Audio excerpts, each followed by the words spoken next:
to, and I rarely say this, is don't trust your instinct. I believe instinct and gut feelings are very important when it comes to leadership, but there's one place where your instinct might lead you astray, and that's when you get uncomfortable. Not any kind of uncomfortable, but the kind of uncomfortable that comes from growth and change.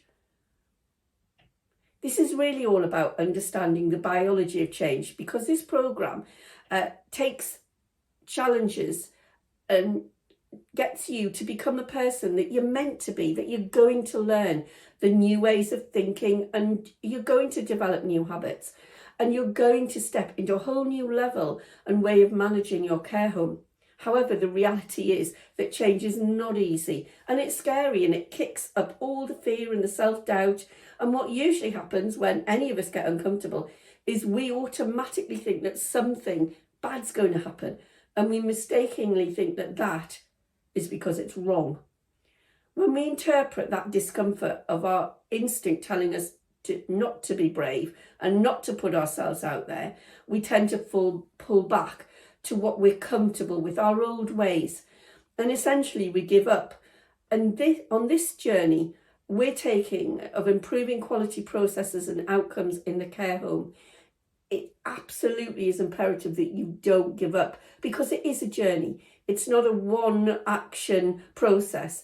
It's a row of processes. It's a rung on a ladder full of rungs that will take you forward to improve quality outcomes.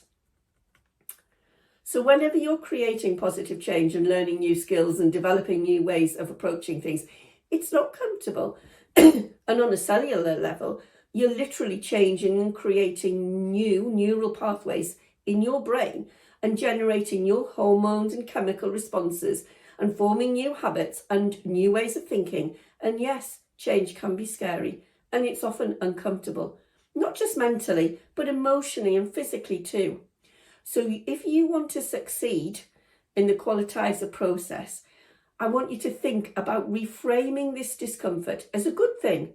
It's a sign to celebrate, thinking about it in the same way as when you learned a totally different skill, such as driving. It was scary. You had to concentrate, and when that was tiring and you ached in places you didn't know you had, muscles because you were so tense, you were holding the steering wheel, you were pushing the clutch too much, you were hovering over the brake, and that tenseness was where the growth came from ultimately, because it altered your skill set and you learned to coordinate all your movements. And if you're a driver, the chances are now you don't even consciously think about what you're doing. It's so automatic. So remember, when we grow, it creates discomfort in our bodies, and that's a signal that we're on the right track. So get excited, celebrate, because it means you're growing.